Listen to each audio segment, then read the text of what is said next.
بسم اللہ الرحمن الرحیم۔ السلام علیکم عزیز طلباء و طالبات، امید ہے کہ آپ سب خیریت سے ہوں گے۔ آج ہم جماعت ہفتم کی اختتامی میعاد کا آغاز کر رہے ہیں۔ ہم اردو کا سبق نمبر 1 پڑھیں گے جس کا عنوان ہے روشن ضمیر لڑکی۔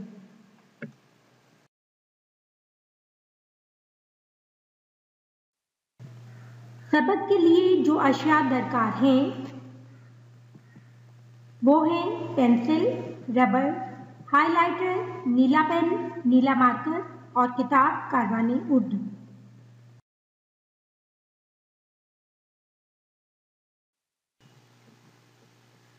تدریسی مقاصد۔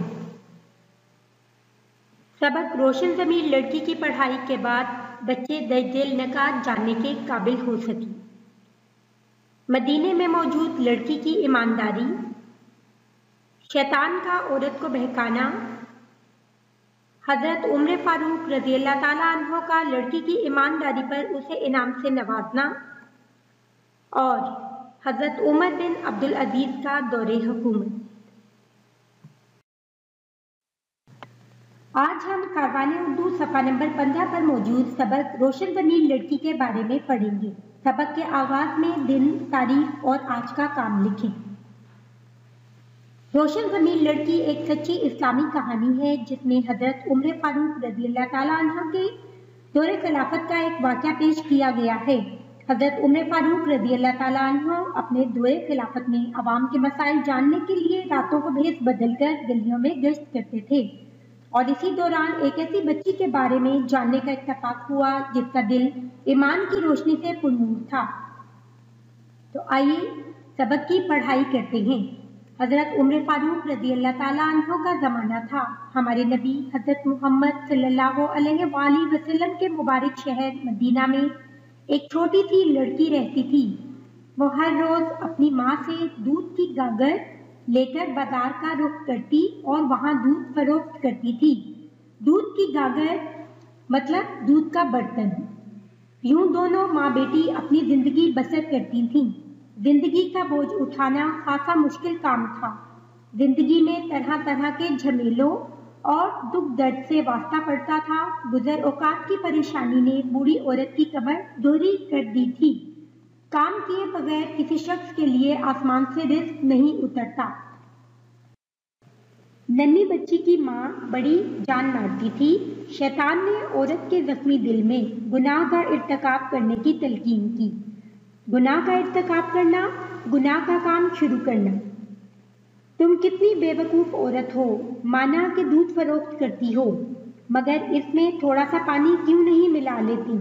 شیطان نے اس مصیبت زدہ عورت کی عقل میں فطور ڈال دیا تھا۔ فطور مطلب برائی ڈال دی تھی۔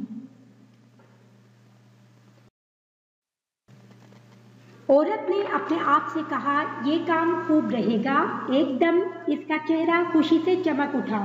وہ یوں پھڑ پھڑانے لگی جیسے کوئی پرندہ بن کر اڑنے کی کوشش کرتا ہے۔ رات ختم ہوئی تو صبح کی پہلی کرن دروازے پر پڑی، لیکن ابھی رات کا سیاہ پردہ دنیا کے چہرے سے پوری طرح اٹھا نہ تھا۔ وہ یکایک چھلانگ لگا کر چارپائی سے اتری اور اپنی ننھی بچی کو آواز دی، اٹھ گئی ہو میری بیٹی؟ ننھی بچی نے جواب دیا، اٹھ گئی ہوں امی، سن رہی ہوں آپ کیا کہنا چاہ رہی ہیں۔ بوڑھی عورت نے کہا دودھ میں تھوڑا سا پانی ملا دینا۔ پانی ملا دوں کیا؟ بچی نے تعجب سے پوچھا، یعنی بہت حیرانی سے پوچھا۔ ماں نے کہا ہاں۔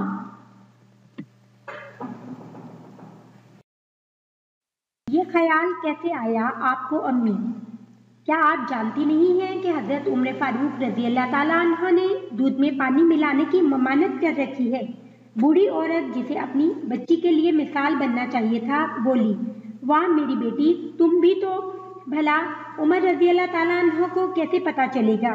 ادھر یہ گفتگو ہو رہی تھی اور ادھر خلیفۃ المسلمین حضرت عمر فاروق رضی اللہ تعالیٰ عنہ اس کے دروازے کے آگے سے گزر رہے تھے۔ ان کی اچھی عادتوں میں سے ایک یہ بھی تھی کہ راتوں کو حفاظت کی خاطر گلی گلی گھوما کرتے تھے۔ انہوں نے گھر کے اندر سے آنے والی باتیں سنی تو کان کھڑے کر لیے۔